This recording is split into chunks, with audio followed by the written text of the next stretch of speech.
1985년 8월 12일 저녁 일본 상공 7,300m 도쿄를 떠난 지 12분 된 전보기에서 굉음이 울렸습니다. 천장 어딘가가 터져나가는 소리였습니다. 기내의 공기가 순식간에 빠져나가며 하얀 안개가 찼고 천장에서 산소 마스크가 일제히 쏟아졌습니다. 조종석의 계기판에는 조종사들이 평생 한번 볼까 말까 한 경고가 떠 있었습니다. 유압, 전부 상실, 비행기의 팔다리를 움직이는 힘줄 4가닥이 한꺼번에 끊어졌다는 뜻입니다. 조종관은 더 이상 말을 듣지 않았습니다. 그런데 이 비행기에는 524명이 타고 있었습니다. 그날 저녁 이 전보기는 조종이 안 되는 채로 32분을 더 날았습니다. 이 32분은 항공 역사에서 가장 길고 가장 무거운 32분으로 남아 있습니다. 단 한 대의 비행기 사고로는 세계에서 가장 많은 목숨이 쓰러진 사고, 그런데 그 잔해에서 4사람이 살아 돌아온 사고, 그리고 그 모든 것의 시작이 7년 전에 어느 수리대 위에 있었던 사고. 기체는 왜 하늘에서 부서졌는가? 그 32분 동안 무슨 일이 있었는가? 오늘은 그 이야기입니다. 사고 당일로 돌아가 보겠습니다. 8월 12일은 일본의 최대 명절, 오복 연휴의 문턱이었습니다. 도쿄에서 일하는 사람들이 고향으로 내려가는 날, 하네다 공항은 귀성객으로 터져나갔습니다. 일본 항공 123편은 하네다에서 오사카로 가는 저녁 비행기였습니다. 비행시간 54분짜리 일본에서 가장 붐비는 국내선 중 하나. 연휴 전날 저녁 6시대라는 황금시간답게 좌석은 만석에 가까웠습니다. 승객 509명에 승무원 15명, 모두 524명. 이 기체에게도 바쁜 하루였습니다. 아침부터 도쿄와 삿포로, 후쿠오카를 오가며 이미 4번을 났고, 이 오사카행은 그날의 5번째 비행이었습니다. 국내선 전보의 일상이 그랬습니다. 짧게, 자주, 가득 태우고. 이날 아침에 4비행에서 이 비행기는 아무 이상이 없었습니다. 5번째라고 다를 이유는 적어도 겉으로는 없었습니다. 승객들도, 승무원들도, 정비사들도 그렇게 믿었습니다. 명단에는 온갖 사람들이 있었습니다. 고향의 가족에게 가는 회사원들, 여름방학을 맞은 아이들, 출장길의 사업가들. 그해 여름 리그를 뜨겁게 달구던 프로야구 한신 타이거스의 구단 사장도 이 비행기에 있었습니다. 그리고 일본인이라면 모르는 사람이 없는 얼굴도 하나 있었습니다. 위를 보고 걷자 미국 차트 1위까지 오르며 세계를 울린 국민가수 사카모토 큐. 오사카에 행사에 가려고 원래 타려던 다른 항공편 대신 이 비행기를 탔다고 전해집니다. 그도 이날 저녁 123편의 승객이었습니다. 기체는 보잉 747 전보였습니다. 그 중에서도 일본 국내선용으로 만든 특별한 모델 SR이었죠. 쇼트레인지, 즉 단거리형. 멀리 나는 대신 좌석을 빽빽하게 채우고 잦은 이착륙을 견디게 보강한 형식입니다. 그래서 한 대에 500명이 넘게 탈 수 있었습니다. 세계에서 이런 전보를 국내선 셔틀로 굴리는 나라는 사실상 일본뿐이었습니다. 그만큼 사람이 몰리는 하늘길이었다는 뜻입니다. 지난 영상의 알로하에서 보셨던 그 공식을 기억하실 겁니다. 비행시간보다 이착륙 횟수가 기체를 늙게 한다는 것. 이 비행기도 같은 운명을 살고 있었습니다. 나이 11년에 비행 횟수 18,800번. 다만 이 비행기의 시한폭탄은 세월이 아니라 다른 데서 심어졌습니다. 그리고 이 기체 JA8119에는 이력이 하나 있었습니다. 7년 전인 1978년 6월 이 비행기는 바로 이 노선의 종점인 오사카 공항에서 사고를 냈습니다. 착륙할 때 기술을 너무 들어 올리는 바람에 꼬리가 활주로 바닥에 쾅 하고 긁힌 겁니다. 항공 용어로는 테일 스트라이크, 기체 꼬리 아래쪽이 찌그러졌고 승객 몇 명이 다쳤습니다. 그리고 이때 기체 안쪽의 후방 압력 격벽 아래쪽도 함께 손상됐습니다. 이 부품이 무엇인지는 잠시 뒤에 다시 꺼내겠습니다. 지금 기억해 두실 것은 하나입니다. 이 손상을 고치러 제작사인 보잉이 수리팀을 일본까지 보냈다는 것. 수리는 며칠에 걸쳐 끝났고 검사도 통과했고 비행기는 하늘로 돌아왔습니다. 그 뒤로 7년간 아무 문제 없이 날았습니다. 서류상으로는 완벽하게 고쳐진 비행기였습니다. 이 문장을 기억해 두시기 바랍니다. 조종석에는 3사람이 앉았습니다. 기장 다카하마 마사미 49세. 비행시간 12,000시간이 넘고 후배 기장들을 심사하는 교관 자격까지 가진 베테랑 중에 베테랑이었습니다. 부기장 사사키 유타카 39세. 곧 기장이 될 사람이었습니다. 이날은 그의 기장 승격 훈련 비행이라 사사키가 기장석 역할로 조종을 맡고 다카하마 기장이 옆자리에서 심사하는 편성이었습니다. 그리고 항공기관사 후쿠다 히로시 46세. 조종석 뒤편의 계기 패널을 맡은 역시 잔뼈 굵은 기관사였습니다. 3사람을 합치면 비행시간이 3만 시간에 가까운 조종석이었습니다. 어떤 훈련도 어떤 경력도 대비시켜준 적 없는 상황이 12분 뒤에 기다리고 있다는 것만 빼면 무엇 하나 빠질 게 없는 진용이었습니다. 오복 연휴의 저녁 비행기답게 명단에는 아이들이 많았습니다. 방학을 맞아 할머니 댁에 가는 아이들, 부모 없이 혼자 비행기를 탄 어린이 승객들, 승무원들이 특별히 챙겨야 할 이름들이었습니다. 출발 게이트는 귀성 인파로 북적였습니다. 18시 정각 출발 예정이던 비행기는 승객이 몰리며 12분 늦게 문을 닫았습니다. 오사카까지 54분. 저녁 7시면 이타미 공항에 내려 늦은 저녁을 가족과 먹을 수 있는 일정이었습니다. 오후 6시 12분 123편은 하네다 활주로를 떠났습니다. 저녁 하늘은 맑았고 비행은 교과서처럼 순조로웠습니다. 이륙 후 비행기는 도쿄만을 돌아 남서쪽으로 기수를 잡았고 이즈반도 상공을 향해 순환 고도로 올라가고 있었습니다. 객실에서는 승무원들이 음료 준비를 시작했습니다. 54분짜리 비행이니 서두를 시간이었죠. 창가의 승객들은 저물어가는 여름, 저녁의 바다를 내려다보고 있었을 겁니다. 오후 6시 24분, 이륙 12분 뒤였습니다. 굉음은 기체 뒤쪽에서 왔습니다. 폭발음과 함께 기내가 하얀 안개로 가득 찼습니다. 급격한 감압의 신호입니다. 천장에서 산소 마스크가 일제히 떨어졌고 객실 뒤쪽에서는 천장 패널이 내려앉았습니다. 귀를 찢는 바람 소리가 기내를 채웠습니다. 조종석 음성 기록은 그 순간을 정확히 담고 있습니다. 오후 6시 24분 35초 둔탁한 폭음, 곧바로 객실 고도 경보가 울렸습니다. 기내 공기가 새고 있다는 뜻입니다. 기장은 즉시 지시를 내렸습니다. 스쿼크 7700, 비상신호부터 쏘라는 겁니다. 다만 조종석은 원인을 알 수 없었습니다. 세 사람은 처음에 뒤쪽 어느 문이 터진 것으로 의심했습니다. 계기에는 오른쪽 뒤 도어 이상이 떠 있었거든요. 뒤에서 정확히 무슨 일이 일어났는지 조종석에서는 볼 수가 없었으니까요. 문 하나가 터진 정도라면 고도를 낮추고 회항하면 되는 일이었습니다. 실제 상황이 그 정도였다면 말이죠. 객실 앞쪽과 중간의 승객들에게 그 순간은 쿵 하는 소리와 귀의 통증, 그리고 쏟아지는 마스크로 왔습니다. 무슨 일인지 아는 사람은 아무도 없었습니다. 뒤쪽 화장실이 터졌다더라, 문이 열렸다더라. 500명의 객실 안에서 소문이 앞뒤로 오가는 사이 비행기는 요동을 시작했습니다. 감압이 오면 기내에는 몇 가지 일이 동시에 벌어집니다. 공기 중의 수분이 순간적으로 안개가 되어 기내를 뿌옇게 채우고 귀가 찢어질 듯한 압력 변화가 오고 천장에서 산소 마스크가 떨어집니다. 그리고 그 마스크의 산소는 무한하지 않습니다. 넉넉 잡아 15분 남짓. 비행기가 그 안에 숨 쉴 수 있는 고도로 내려간다는 전제로 설계된 양입니다. 이날의 비행은 그보다 2배를 넘게 이어졌습니다. 기장은 곧바로 벨트 사인을 켜고 강화를 준비시켰습니다. 그런데 몇 분 지나지 않아 문제가 문 하나가 아니라는 신호들이 쌓이기 시작했습니다. 기관사의 패널에서 유압 경고가 차례로 켜졌고 조종관은 점점 무거워지다가 이내 아무 반응이 없어졌습니다. 뒤쪽 어딘가가 터진 게 아니라 비행기의 신경 자체가 끊기고 있었던 겁니다. 객실 맨 뒤쪽의 상황은 달랐습니다. 뒷좌석에 앉아있던 비번 승무원 오치아이 유미는 훗날 그 순간을 이렇게 증언했습니다. 머리 위에서 굉음이 났고 귀가 찢어질 듯 아팠고 천장 안쪽에서 하얀 안개 같은 것이 쏟아져 내렸다고. 화장실 문짝이 날아가고 천장재가 내려앉은 뒤쪽 객실은 이미 사고의 한복판이었습니다. 하지만 실제로 일어난 일은 객실에서 보이는 것보다도 훨씬 나빴습니다. 기체 맨 뒤 객실과 꼬리 사이에는 압력 격벽이라는 둥근 벽이 있습니다.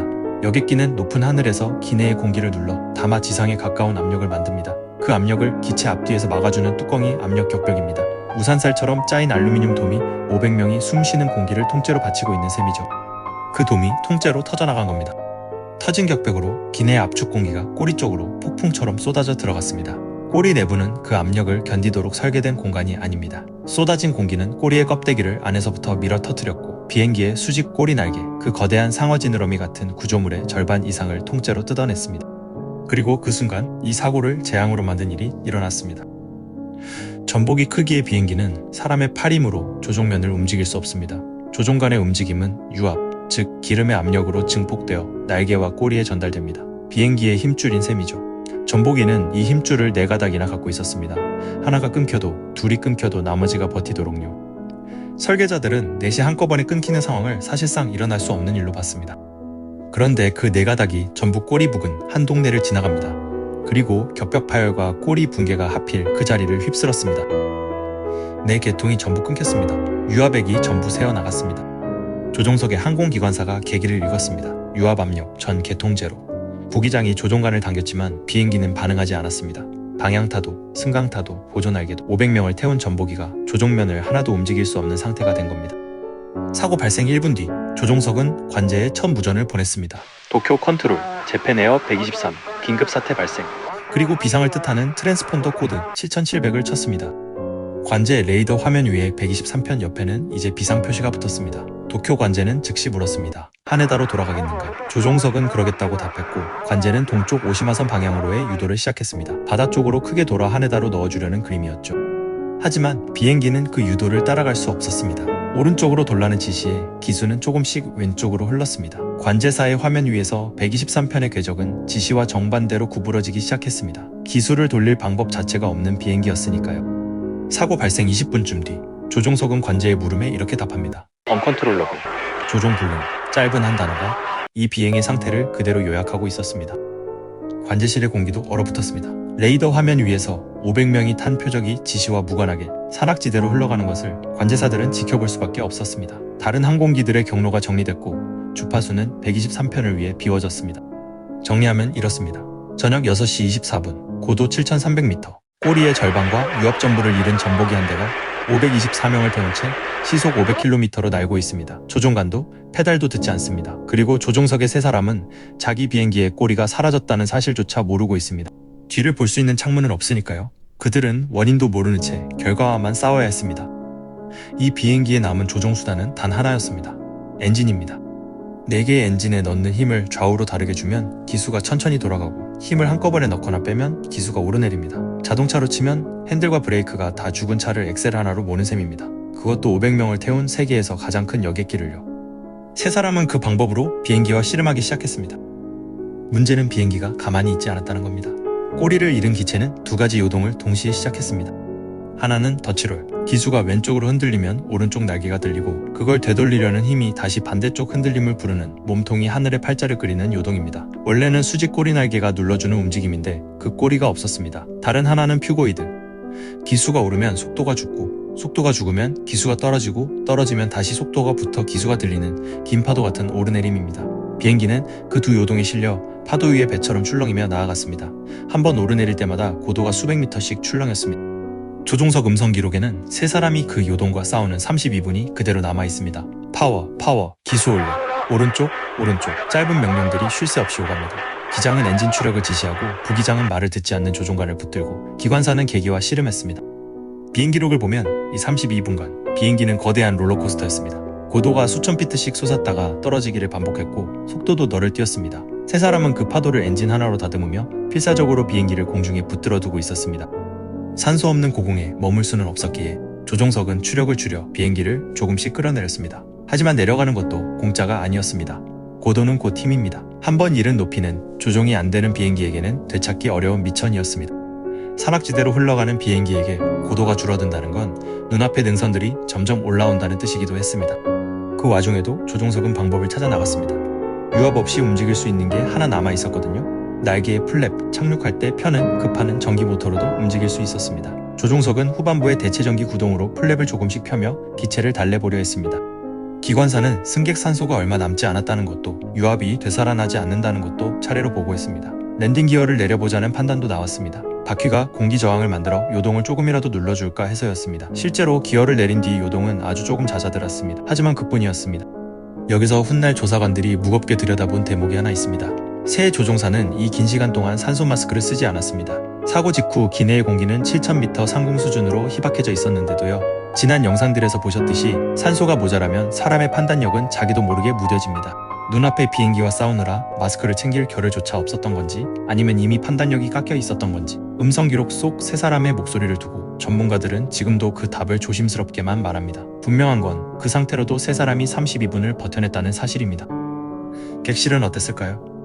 감압 직후 천장에서 떨어진 산소 마스크를 두고 승무원들은 큰 소리로 착용법을 외쳤습니다. 마스크를 당겨 코와 입에 대세요. 벨트를 매세요. 500명의 객실에서 12명의 객실 승무원이 흔들리는 통로를 오가며 승객들의 마스크와 벨트를 살폈습니다. 비행기가 어디로 가는지, 무엇이 잘못됐는지는 그들도 몰랐습니다. 다만 훗날 잔해에서 발견된 한 승무원의 수첩이 그 시간 승무원들이 무엇을 하고 있었는지를 보여줍니다. 수첩에는 비상 착륙과 착수에 대비한 안내 요령이 급하게 휘갈겨 적혀 있었습니다. 흔들리는 기내에서 최악의 경우를 준비하며 자기 일을 하고 있었던 겁니다.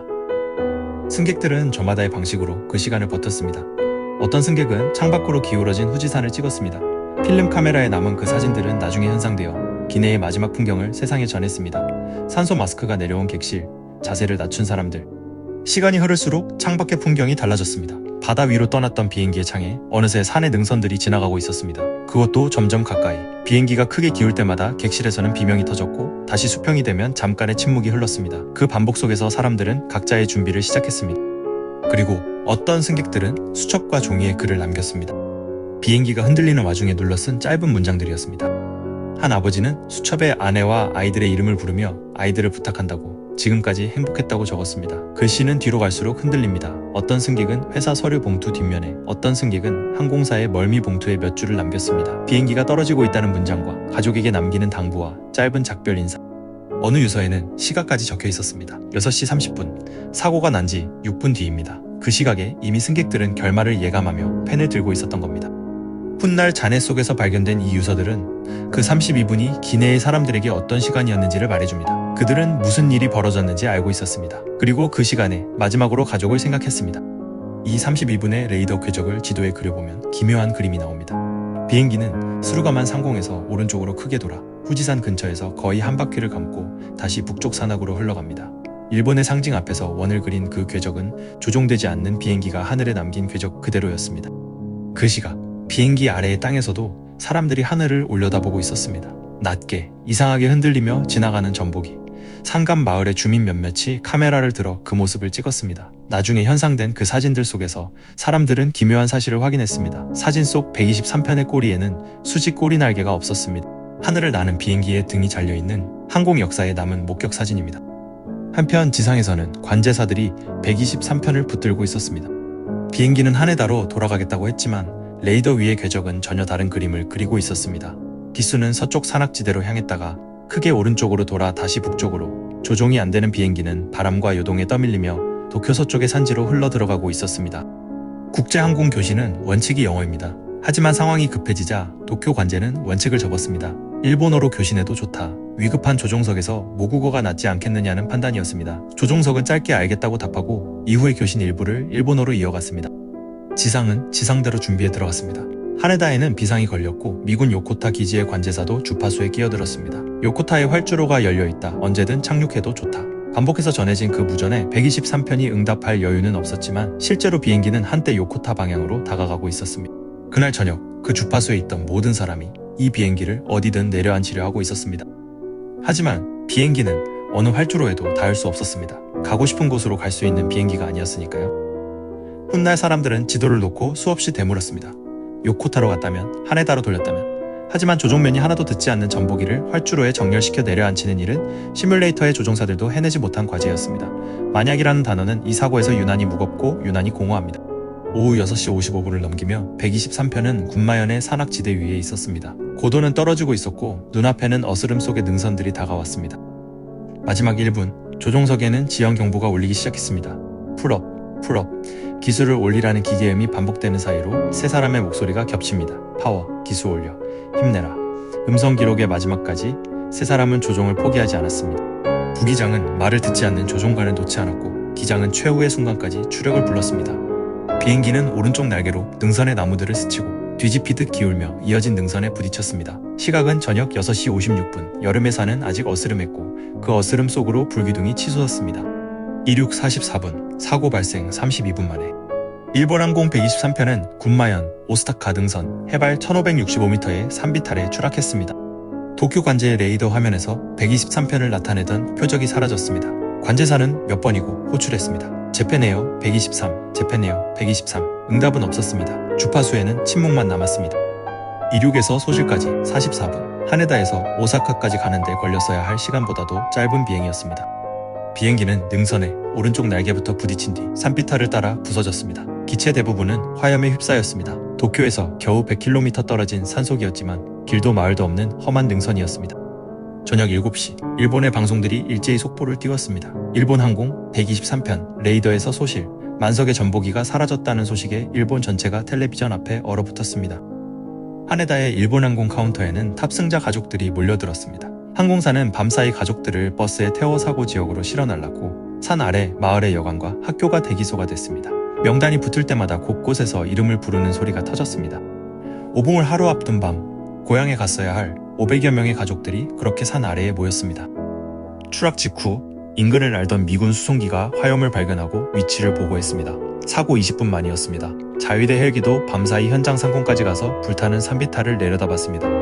그런데 정작 지상에서는 추락 지점이 어디인지를 놓고 밤새 혼선이 이어졌습니다. 나가노현이다, 군마현이다, 이산이다, 저 능선이다. 보고마다 위치가 달랐고 수색대는 엉뚱한 산을 오르내렸습니다. 길도 없는 밤의 산악에서 정확한 좌표 하나가 그렇게 무거웠습니다. 상공의 헬기는 생존자는 없을 것이라 판단했고 어둠과 지형을 이유로 본격 구조는 날이 밝은 뒤로 미뤄졌습니다. 훗날 미군 헬기가 당일 밤 구조를 준비하다 철수 지시를 받았다는 증언이 나와 큰 논란이 됐지만 공식 기록으로 확정되지는 않았습니다.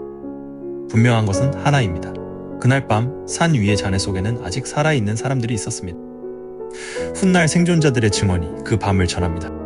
비번 승무원 오치아이 유미는 좌석에 낀 채 정신을 차렸습니다. 어둠 속 여기저기서 아이 울음소리와 신음이 들렸다고 했습니다. 머리 위로 헬리콥터 소리가 다가왔고 그는 손을 흔들려 했지만 몸이 움직이지 않았습니다. 헬기 소리는 멀어졌습니다. 그리고 밤이 깊어지며 주변의 소리들이 하나씩 잦아들었다고 했습니다. 12세 소녀 가와카미 끼에코는 부러진 좌석들 사이에 끼어 있었습니다. 어둠 속에서 아버지의 목소리를 들었다고 소녀는 나중에 말했습니다. 그 목소리도 밤사이 멎었습니다. 아버지와 어머니, 여동생은 돌아오지 못했습니다. 요시자키 히로코는 딸 미카코를 몸으로 감싼 채 밤을 났습니다. 8살 딸은 어머니 곁에서 살아남았습니다. 좌석째 튕겨나가 잔해에 반쯤 묻힌 모녀는 다음날 아침 서로의 체온으로 서로의 생존을 확인했습니다. 4사람의 밤은 그렇게 길었습니다.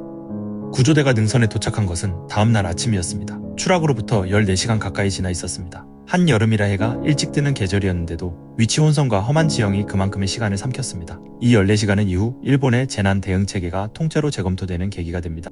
현장 좌표를 다루는 방식부터 야간 구조의 원칙까지 날이 밝자 구조는 한꺼번에 움직였습니다. 자위대, 공수부대원들이 능선 위로 낙하산을 타고 내려왔고 소방단과 경찰은 새벽부터 4시간이 넘는 산길을 걸어 올랐습니다. 아침 8시가 넘어 첫 구조대가 현장에 닿았습니다. 추락으로부터 14시간째였습니다. 연기가 오르는 산비탈을 뒤지던 대원들은 무너진 기체 뒷부분에서 믿기 어려운 것을 발견했습니다. 움직이는 사람이 있었던 겁니다. 구조대원들은 잔해를 파헤쳐 생존자들을 꺼냈고 헬기가 한 명씩 매달아 올렸습니다. 반나절 넘게 산속에 있던 부상자들은 그렇게 병원으로 옮겨졌습니다. 살아있는 사람은 모두 4명이었습니다. 비번으로 뒷좌석에 타고 있던 26세의 승무원, 34세의 어머니와 8세의 딸, 그리고 12세의 소녀, 4명 모두 기체의 맨 뒷부분, 뒷좌석 구역에 앉아있던 여성들이었습니다. 기체가 능선을 때리는 순간 앞부분이 충격을 먼저 받아냈고 부서져 나간 뒷부분은 경사면의 나무들 위로 미끄러지며 상대적으로 충격이 덜했습니다. 우연히 겹친 자리에서 4사람의 생존이 나왔습니다. 조사관들은 이 생존구역의 존재를 추락 직후에는 더 많은 사람이 살아있었을 가능성의 근거로도 들여다봤습니다. 12세 소녀는 부러진 좌석 사이에 끼인 채 발견됐고 헬기로 끌어올려지는 그 장면은 전국에 생중계됐습니다. 수색은 몇 주간 이어졌습니다. 능선 곳곳에서 유류품들이 수습됐습니다. 오봉 선물 꾸러미, 아이의 신발, 회사 서류, 그리고 주인 잃은 카메라들, 그중 한 대의 필름을 현상하자 아까 말씀드린 그 기내 사진들이 나왔습니다. 산소 마스크가 내려온 객실의 마지막 풍경. 셔터를 누른 승객은 돌아오지 못했고 사진만 남아 그 시간을 증언했습니다. 산 아래의 작은 마을 우에노무라의 체육관은 곧 안치소가 됐습니다. 전국에서 유족들이 달려왔고 의사와 치과 의사들이 몇 주에 걸쳐 신원 확인 작업을 이어갔습니다. 한여름의 그 체육관에서 벌어진 일들은 일본 재난사에서 가장 무거운 장면들로 기록되어 있습니다. 탑승자 524명 중 생존 4명, 사망 520명. 단일 항공기 사고로는 지금까지도 세계에서 가장 많은 목숨을 앗아간 사고입니다. 일본 사고조사위원회가 조사에 착수했고 미국에서도 조사관들과 보잉 기술진이 날아왔습니다. 잔해는 산비탈에 흩어져 있었고 꼬리의 상당 부분은 사고 지점에서 한참 떨어진 사가미만 바다에서 건져 올려졌습니다. 비행기가 산에 닿기 훨씬 전에 꼬리가 먼저 하늘에서 떨어져 나갔다는 뜻입니다. 단서는 사고 다음 날부터 나오기 시작했습니다. 추락 지점에서 130km나 떨어진 사가미만 해상에서 배들이 이상한 부유물을 건져 올린 겁니다. 하얀 벌집 구조의 패널, 붉은 도장 조각, 123편 꼬리의 파편들이었습니다. 사고의 첫 장이 산이 아니라 바다 위에서 쓰였다는 물증이었죠. 해상자위대는 그 바다 밑을 훑어 수직 꼬리 날개에 커다란 조각들을 건져 올렸습니다. 하늘에서 떨어진 꼬리와 산 위의 격벽. 조사관들은 이 조각들을 경납고에 펼쳐놓고 수백 조각의 퍼즐을 맞추듯 파열의 순서를 되짚었습니다. 조사의 초점은 곧 후방 압력 격벽으로 모였습니다. 그리고 격벽의 찢어진 단면에서 조사관들은 낯익은 것을 발견했습니다. 금속 피로. 오랜 시간에 걸쳐 조금씩 자란 균열의 흔적이 격벽의 수리 부위를 따라 늘어서 있었습니다. 수리 부위. 그렇습니다. 7년 전 1978년에 그 꼬리 사고 때 보잉이 고친 바로 그 자리였습니다. 원래 설계대로라면 격벽의 판과 판을 잇는 자리는 하나의 이음판을 대고 리벳 2줄로 잡아야 합니다. 그런데 조사 결과 실제 수리는 지시와 달랐습니다. 이음판이 2장으로 잘려 들어가면서 힘을 받는 리벳이 사실상 한 줄이 되어버린 겁니다. 겉에서 보면 멀쩡한 수리였습니다. 하지만 힘을 반밖에 못 받는 이음매는 기내 압력이 오르내릴 때마다 조금씩 지쳐갔습니다. 이착륙 한 번에 한 번씩 금속 피로의 단면에는 나이테 같은 줄무늬가 남습니다. 압력이 한 번 오르내릴 때마다 한 줄. 조사관들은 현미경으로 그 줄무늬를 세어 균열이 언제부터 자랐는지를 되짚었습니다. 계산은 수리 시점과 맞아떨어졌습니다. 1978년의 그 수리 직후부터 격벽은 7년에 걸쳐 조용히 갈라지고 있었던 겁니다. 수리 후 이 비행기가 난 횟수는 12,300번이었습니다. 균열은 그만큼의 가압과 감압을 견디며 리벳 구멍에서 구멍으로 손을 잡듯 이어졌고 남은 성한 금속이 더는 압력을 감당할 수 없는 크기에 도달했습니다. 8월 12일 저녁 6시 24분의 그 가압이 마지막 한 번이었습니다. 지난 영상의 알로하 243편이 그랬듯이 이 비행기도 오래전부터 조용히 부서지고 있었던 겁니다. 다른 점이 있다면 알로하의 균열은 세월이 만든 것이었고 123편의 균열은 사람의 손이 심어놓은 것이었다는 점입니다. 보잉은 수리 불량을 인정했습니다. 그렇다면 두 가지 물음이 남습니다. 왜 지시대로 수리되지 않았는가? 그리고 왜 7년간 아무도 그걸 발견하지 못했는가? 첫 번째 물음에 대해서는 현장에서 이음판이 구조물에 걸려 한 장으로는 맞지 않자 잘라서 끼워 넣었을 것이라는 추정이 나왔습니다. 도면대로 안 되는 상황에서 나온 현장의 임기응변이 강도를 반으로 깎아 놓은 겁니다. 정확히 누구의 손이었는지는 끝내 특정되지 않았습니다. 두 번째 물음의 답은 구조에 있었습니다. 격벽의 그 이음매는 뒤쪽 좁은 공간에 숨어 있어서 정기 점검에서 눈으로 확인하기 어려운 자리였습니다. 수리 직후의 검사는 기내 압력이 새는지만 확인했고 압력은 새지 않았습니다. 그 뒤 7년간 이 기체는 여러 차례 정기 점검을 통과했지만 어느 점검도 멀쩡한 수리 기록 뒤에 숨은 그 이음매를 의심하지 않았습니다. 균열은 서류의 사각지대에서 자랐습니다. 일본 사회가 받은 충격은 사고 그 자체로 끝나지 않았습니다. 일본 항공 사장이 책임을 지고 물러났고 회사 직원들은 유족들의 집을 일일이 찾아다니며 고개를 숙였습니다. 오사카의 정비 책임자는 스스로 목숨을 끊었습니다. 회사와 감독 당국을 향한 질타가 이어졌습니다. 도쿄지검은 보잉과 일본항공, 운수성 관계자들을 수사했습니다. 하지만 수리를 집도한 미국 측 관계자들을 일본 법정에 세울 방법은 없었고 일본 측 관계자들은 증거 불충분으로 기소되지 않았습니다. 520명이 목숨을 잃은 사고에서 형사처벌을 받은 사람은 결국 아무도 없었습니다. 제도는 바뀌었습니다. 대수리를 받은 기체의 이력 관리와 재검사가 강화됐고 압력격벽 같은 구조부의 점검 방식이 다시 짜였습니다. 기계도 바뀌었습니다. 보잉은 747의 유압 계통에 안전장치를 더했습니다. 배관이 찢겨도 유압액이 전부 새어나가지 않도록 막아주는 장치입니다. 격벽이 터져도 꼬리 내부의 압력이 빠져나갈 통로도 보강됐습니다. 123편에서 일어난 그 연쇄, 격벽에서 꼬리로, 꼬리에서 유압 내가닥으로 이어진 그 도미노를 끊는 조치들이었습니다. 사고 2년 뒤인 1987년 일본 사고조사위원회는 최종 보고서를 냈습니다. 결론은 명확했습니다. 1978년의 부적절한 수리가 격벽의 피로 균열을 키웠고 그 파열이 꼬리와 유압을 무너뜨렸다. 보고서 발표장에서 기자들의 질문은 수리보다 그 뒤에 7년 아무도 몰랐던 그 시간에 몰렸습니다. 사고 뒤 여러 나라의 조종사들이 시뮬레이터에 이 상황을 넣고 도전했습니다. 유압 전멸, 꼬리 절반 상실, 엔진 추력만. 결과는 대부분 참담했습니다. 훈련된 조종사들이 상황을 알고 시작해도 비행기는 몇 분을 버티지 못하고 떨어지기 일쑤였습니다. 120편의 세 사람이 그 조건으로 32분을 날았다는 게 어떤 일이었는지 시뮬레이터가 거꾸로 증명해준 셈입니다. 사고 초기 일부 언론과 여론은 조종사들에게도 화살을 돌렸습니다. 하지만 조사가 진행되고 음성 기록이 공개되면서 평가는 뒤집혔습니다. 마지막 1초까지 이어진 세 사람의 교시는 지금은 조종사 교육에서 위기 대응의 기록으로 다뤄집니다. 그리고 이 사고는 전세계 조종사 훈련에 조종 불능 상황이라는 과목을 남겼습니다. 4년 뒤 미국에서 유압을 전부 잃은 또 다른 여객기가 나왔을 때 그 조종석은 123편의 세 사람이 남긴 32분의 기록을 알고 있었습니다. 그 이야기는 언젠가 이 채널에서 따로 다루겠습니다.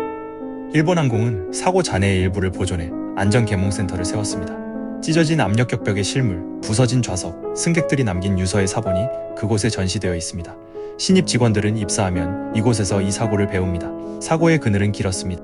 그해 일본에서는 비행기 예약이 줄줄이 취소됐고 신칸센으로 갈아타는 사람들이 늘었습니다. 일본항공이 국민의 신뢰를 회복하기까지는 오랜 시간이 걸렸습니다. 8월 12일이 되면 일본의 뉴스는 지금도 오스타카를 비춥니다. 이 나라에서 이 날짜는 설명이 필요 없는 날이 됐습니다. 다시 그 능선입니다. 오스타카라는 이름은 사고 전에는 지도에서 찾는 사람조차 드문 능선의 이름이었습니다. 지금 일본에서 그 이름은 이 사고와 동의어입니다. 오스타카 능선에는 지금 위령비가 서 있고 산기슭에는 위령의 정원과 종이 있습니다.